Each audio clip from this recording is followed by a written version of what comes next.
तो आपका फिर से वार्म वेलकम है नेक्स्ट स्किल एकेडमी पे। तो आज हम पढ़ेंगे क्लास 10 का कंप्यूटर। तो ये आपका बहुत इंपॉर्टेंट चैप्टर है एग्जाम पॉइंट ऑफ व्यू से। तो चलिए शुरू करते हैं। तो ये यूनिट 1 है और लेक्चर नंबर 4 है। चैप्टर का नाम है द प्रिंसिपल ऑफ कम्युनिकेशन। तो चलिए शुरू करते हैं। चलिए डैशबोर्ड देख लेते हैं। चैप्टर 4 है ये, the principle of communication. What is communication? What is communication हम लोग पहले चैप्टर में ही पढ़ लिया था, जो कि पहले से यूट्यूब पे अपलोडेड है। आप इसको डिस्क्रिप्शन में देख सकते हो। ये दोबारा से बताने की चीज़ नहीं है, लेकिन मैं शॉर्ट में बता देता हूँ आपको, जो कि नए व्यूअर हैं उनको आसानी होगा। लेकिन आप ये ज़रूर करें कि आप डिस्क्रिप्शन से पूरा प्लेलिस्ट ज़रूर देख लें। इसके पहले का सारा चैप्टर अपलोडेड है। तो देखिए कम्युनिकेशन क्या होता है। कम्युनिकेशन होता है अपने इन्फॉर्मेशन या अपने बातों को एक दूसरे के साथ शेयर करना। आइडिया हो गया, इमोशन हो गई, ये सारा कुछ किस में आएगा? आपका कम्युनिकेशन में आएगा। तो कम्युनिकेशन करने के लिए 3 मीडियम की ज़रूरत है आपको। तो एक तो सेंडर होना चाहिए, दूसरा चैनल होना चाहिए और एक रिसीवर होना चाहिए। ये तो होना ही चाहिए। यही 3 कंपोनेंट से आपका कम्युनिकेशन कंप्लीट होता है। जैसे कि देखिए इसमें एग्जांपल दिया हुआ है, a small baby cries. A small baby cried it's means need mother. यानी इसका कम्युनिकेशन क्या हुआ? छोटा बच्चा बोल नहीं सकता, लेकिन उसके क्राइज का मतलब क्या हुआ? जब वो रो रहा होता है तो उसका क्या मतलब होता है? वो अपनी माँ को खोज रहा है। उसी तरीके से देखिए, तो डॉग बार्क लाउडली का मतलब हम लोग क्या लगाते हैं? वो अपने तरफ आने वाले खतरे को भाँप लेता है, तब वो क्या करता है? ज़्यादा भौंकता है। जैसे कि हम लोग आस-पास से जाते हैं या कुछ ज़्यादा कुछ उसको अलग महसूस होता है, तो क्या करता है? भौंकना बहुत ही ज़ोर-ज़ोर से शुरू कर देता है। ये देखिए कम्युनिकेशन का सारा डेफिनेशन लिखा हुआ है, ये आप देख लीजिएगा, क्योंकि ये पहले भी मैंने पढ़ा चुका है। देखिए यहाँ से मेन चैप्टर आपका शुरू होता है। द रोल एंड रिक्वायरमेंट क्या है आपका? बियॉन्ड ट्रांसमिटिंग, बात करने के पहले या किसी बात को शुरू करने से पहले क्या-क्या ज़रूरी होता है? Involves the giving and receiving the message, fact, opinion and emotion होना चाहिए आपके पास। जैसे कि आप बात को शुरू करने जा रहे हो, तो आपके पास क्या होना चाहिए? तो सबसे पहले आपके कोई बात होनी चाहिए, फैक्ट होना चाहिए, आपका ओपिनियन होना चाहिए और कैसा आपका इमोशन है। आप खुशी में बात कर रहे हो, दुःख में हो, किस इमोशन है आपके अंदर, वो आपके पास इमोशन भी दिखना चाहिए। उसी तरीके से ह्यूमन है। ह्यूमन क्या करता है अपना? एक लैंग्वेज होता है, गेस्चर होता है, यानी उसका बिहेवियर कैसा है। ह्यूमन लाइक है, जैसे कि बहुत से देखोगे आप, या जैसे कि आपने रोबोटिक वॉइस देखा होगा, तो वो ह्यूमन और रोबोटिक में अलग अलग होता है, वही गेस्चर हुआ। ह्यूमन बिहेवियर और रोबोटिक बिहेवियर में अंतर होना। अब आता है आपका एनिमल्स। एनिमल्स में क्या आता है आपका? Sound and action. Sound and action में एनिमल कैसे बता सकता है? अपने साउंड से बता सकता है, भौंक कर, चिल्ला कर।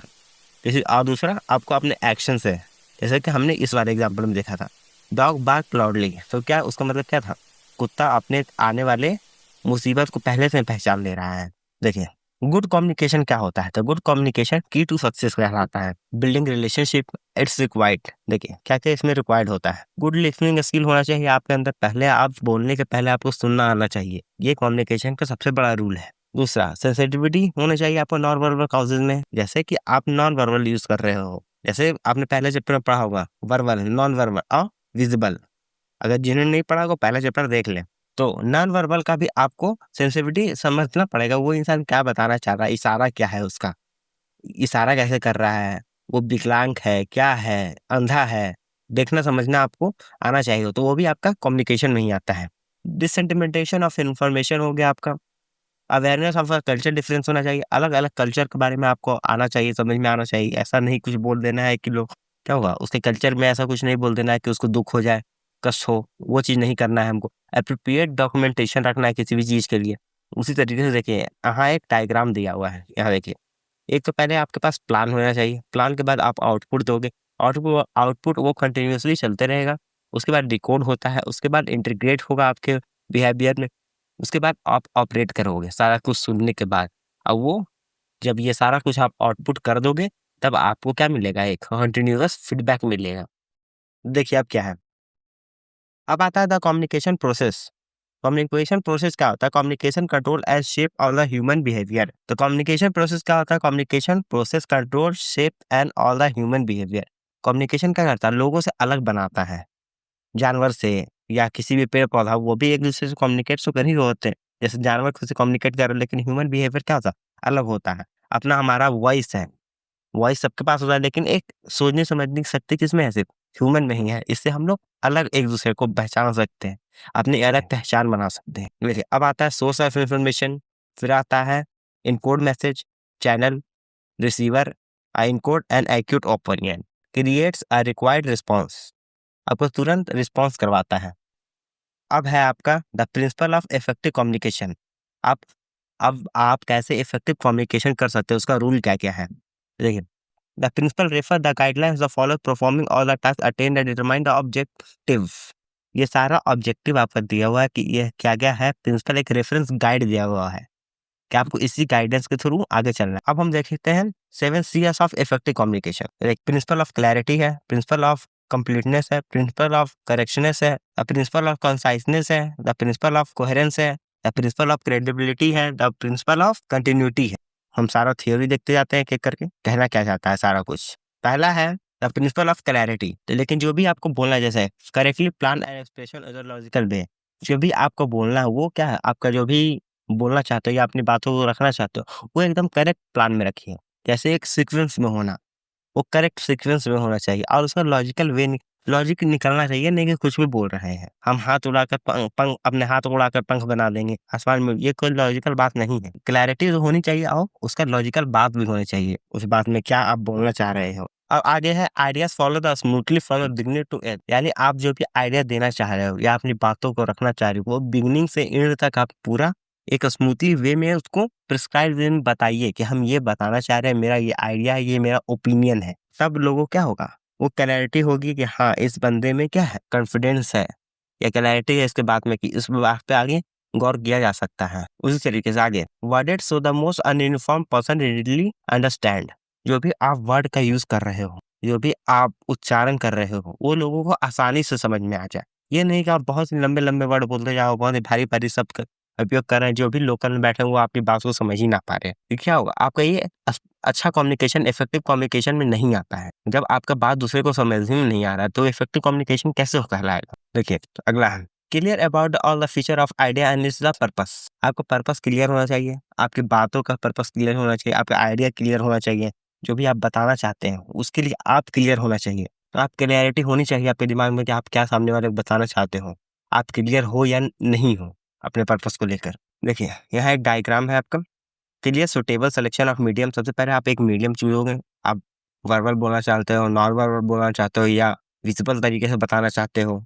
आगे है केयरफुली इनकोडेड ट्रांसमिटेड, जो भी अपने बातों को बताना चाह रहे हो अच्छे से उसको बताइए, अपनी अच्छे बातों को क्या कीजिए, अच्छे से उसको सजाइए, कैसे हमको बोलना है, किस बात को पहले रखना है, किस बात को बाद में रखना है, उसको अच्छे तरीके से ट्रांसमिट करने के लिए पहले उसको एक वे में बनाइए और उसके बाद दूसरों को बताइए, जिससे आपको क्या होगा, एक अच्छा रिस्पॉन्स मिलेगा दूसरे पार्टी से कि आपने जो भी कम्युनिकेशन किया वो उनको समझ में आया या नहीं समझ में आया। और जब समझ में आएगा तो उनको क्या होगा, दूसरे की तरफ से यानी जो आपका रिसीवर होगा उसकी तरफ से आपको अच्छा फीडबैक मिलेगा।